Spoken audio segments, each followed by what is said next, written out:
Hello everyone and welcome to another episode of Mr. Controversial, the show that brings a whole new meaning to the word opinion. I was scheduled to release this show on Tuesday night, but due to technical difficulties I had to delay the episode by a day and some time, but I'm kind of glad I did, because normally we talk about the Premier League and what happened at the weekend, but I think it's apt to talk about the Champions League this week. And I've made it clear on my profile that I am a Manchester United fan, but I like to remain neutral, and I like to give my opinion on other teams in the Premier League, what I believe is a fairly fair judgment on other teams in the Premier League. But I thought I'd start this week's episode by talking about the Champions League, and particularly tonight, which is Wednesday night's Manchester United game against PSV Eindhoven. And I think it's apt to talk about this game because I think it was a game that pretty much summed up Manchester United under Louis van Gaal, and that is just predictable, boring, laborious. It's another game which you're struggling to find excuses to justify Louis van Gaal being manager of Manchester United at this stage. There's so many times where you've looked at the team and there's been positives, but there's been more negatives than positives during his time at Manchester United. And people forget now he's been at the helm 18 months now, and it's not an eternity in football terms, but it's enough time to be stamping a positive influence on the club at this stage, especially after spending close to £250 million. You give any manager, no matter what their ability, that much money to spend at any club, and they have got to be making an impact, a positive impact. He certainly isn't doing that. You look at Manchester United tonight, they are no better than what they were when David Moyes was sacked in 2014. They're just a team. They're well organised, but that's not Manchester United. Manchester United is a team that entertains. They've got a reputation on the continent. Well, they had a reputation on the continent of being one of the most entertaining teams in the game of football, and they're not that anymore. Teams don't fear going to Old Trafford. Manchester United visit Leicester City this Saturday, and Leicester City will certainly fancy their chances of tearing Manchester United apart, like they did last year at the King Power Stadium when they won 5-3. Manchester United just aren't a force anymore, and I think it's time for the excuses to stop. There's excuses. It's Ferguson. You're replacing Ferguson, and it was a legacy of 27 years, and it takes time for these things to happen. No, it doesn't. Yeah, of course he was a massive influence on the club. He was the frame that held that club together for so many years, and obviously when he goes there's going to be a lull. Everyone knows that was understood, and we saw that in 2013-14 when Man United finished 7th under David Moyes. But was that really David Moyes' fault? Would Louis van Gaal have done any better that season when Liverpool played so much above themselves? Last year we didn't see that from Everton and Liverpool. Did Man United finish 4th because Liverpool and Everton were just a bit poorer than they had been the previous season? Did Louis van Gaal get luckier than David Moyes did? Possibly. He steadied the ship, but is that enough at Manchester United, that you have a manager that steadies the ship? No, it's not. A standard has been set at Manchester United that they don't just win, they win playing a certain style of football. And okay, you grind out wins, that happens at every club, but for the most part Manchester United have to win, and they have to win well, and that's the standard they set. Ferguson might be gone, but the standard has always been there from Matt Busby. Even under Ron Atkinson, Manchester United played very, very good football, and it's not happening under Van Gaal. This is a man who's actually is giving himself a reputation as being an attack-minded coach, coming from a country where total football is supposed to have originated in Holland. But we're not seeing it at Manchester United. We're seeing a conservative style of play that seems to suggest that he's happier to see Manchester United not lose than to see them win. And it's become to a stage now where Man United fans are saying, well, we'd rather see our team lose 2 and 3-0 playing expansive football and trying to win the United way than draw 0-0 playing this boring, laborious style of football. We have Manchester United have a manager at the helm now that hasn't got a very good CV in the modern era. If you actually look at his CV, okay, he got Bayern Munich to a Champions League final in 2010, which he lost to Inter Milan. Yeah, he's won a Bundesliga here and there with Bayern Munich, but what is a Bundesliga title? Winning a Bundesliga title is the equivalent of claiming some honour for getting laid in a whorehouse. That is literally the limit of winning a Bundesliga. It's not an achievement winning a Bundesliga with Bayern Munich, because they walk it every year. They drop about 10 points every year. That can't be seen as an achievement. That's one of Louis van Gaal's primary achievements in the 21st century. The rest has come when he won a Champions League with Ajax in the mid-90s with one of the best Ajax teams there is ever going to be. He had some of the best players that Europe saw for the next 10 years in that team, and that's not going to happen again.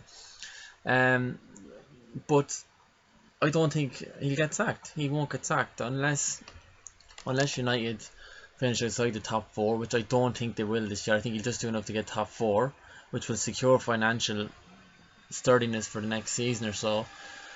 That'll be enough for the Glazers because of his CV. He won't get sacked. He won't be judged on the same merits that David Moyes was judged. And is that really fair? Every Man United manager should be judged on the same thing. But I don't think Louis van Gaal will be judged because of his previous CV. But it's becoming to a stage now where he has got very, very few Manchester United fans behind him. And that was shown tonight at Old Trafford when the disdain was shown at the final whistle and the half time. You know, no one minds a team drawing 0-0 or losing at home when you're playing the right way, but there was no way a Manchester United team drawing 0-0 with 10 minutes to go in a game they essentially needed to win tonight to make things a bit more comfortable in the final group game, and they showed no aspiration. They were happy to take a point, and since when is a Man United team happy to take a point? So we'll leave on that. I have to look back at the weekend because it wouldn't be fair not to look back on the Premier League action from the weekend, and particularly Liverpool's win at the Etihad against Manchester City, a 4-1 win. Who would have predicted that? It was a result straight out of the jackpot results down at the bingo. It was just unbelievable. But Liverpool deserved it. They were very good on Saturday evening. But as good as Liverpool were, I think City were bad. Their tactics were so naive, it was absolutely terrible. Liverpool played a very, very narrow game, and they essentially played with three number 10s leading the line in Coutinho, Firmino and Lallana, but they did their job very, very well. And you know, if a team doesn't catch on to the flaws in the system, then they deserve to be beaten. And I think Jamie Carragher and Gary Neville analysed the game very well on Monday Night Football. When they looked, and it was essentially that City didn't play wide enough to expose the narrowness in Liverpool's tactics. And while it is said that Liverpool play a very high pressing game, they actually didn't play that high a pressing game on Saturday. They did what they needed to do, and they got the results. And credit to them, they played some absolutely fantastic football. One thing I will say for Jurgen Klopp, he has Felipe Coutinho playing a lot more consistently. Last year under Brendan Rodgers, and even the season before, he was tipped, but mostly by Liverpool fans, as a very, very good player. And I think everyone thought he was a very good player, but you're only a very good player if you're playing well and you're playing to your potential. And Felipe Coutinho, well, he was absolutely world class in one game, maybe another game, for 6, 7, 8, 9 games. Then afterwards he was average. And but under Klopp, it looks like he is getting the consistency out of Coutinho, and you know, Liverpool are certainly bearing the fruits of that endeavour. And you know, if they keep playing like they did on Saturday and get consistent run of results together, they will start climbing the table, because teams are taking points off each other. And there's certainly no reason why they can't get top 4. I said that in my last video, that they can definitely get top 4, especially with Chelsea's failing so far this season. As for City, I tipped them for the title last episode, and I stick by that. I think they have got a bit too much for everyone else. It was a bad result. Now at the same time, it's the second time this year that City have lost 4-1. The other one was at Spurs. That is a worry for a team that you would expect to be title favourites to concede 4 goals twice in the space of a couple of months. It is worrying. It will be worrying for the City fans, but I think they do have got too much. United are up there, but there's no way they'll win the title this year. Arsenal's defeat at West Brom proved exactly why they won't win the title this year. They haven't got the belly, they haven't got the stomach. Tony Pulis once again getting the better of Arsene Wenger. He did it so many times as Stoke City manager. He just knows how to get the better of Arsenal. He knows how to get under their skin.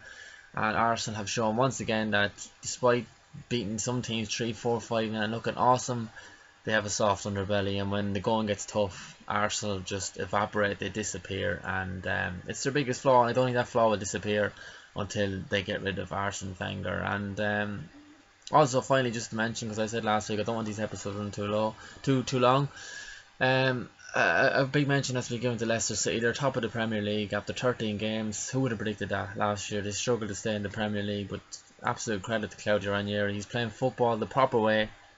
They're conceding a lot of goals, but they're scoring a lot of goals, and that's what fans want to see. Football is about who scores the most goals. It's not about who concedes the least. And huge credit has to be given to Claudio Ranieri. I think a few Leicester fans were sceptical about his appointment, but he's proven them wrong. And a huge congratulations to Jamie Vardy. He's equalled Van Nistelrooy's record of scoring in 10 consecutive Premier League games. That's a huge achievement. Van Nistelrooy, one of the most feared Premier League strikers of all time, and now Jamie Vardy's up alongside him, and you've got to give the guy credit. It's not an easy achievement. People won't look at Jamie Vardy in the same light as Van Nistelrooy ever, but you know, you got to give the guy credit. It's not easy, and not a lot of players have done it. And how fitting would it be if he scored against United and started to break Van Nistelrooy's record? But no, a huge credit to Leicester, and a quick mention to Everton as well, who I thought were very good at the weekend in beating Aston Villa. Not much was up against them in Aston Villa, in fairness. I said last week I think they will go down, and I stand by that. They've been very poor, they have very little there, and losing 4-0 again at the weekend.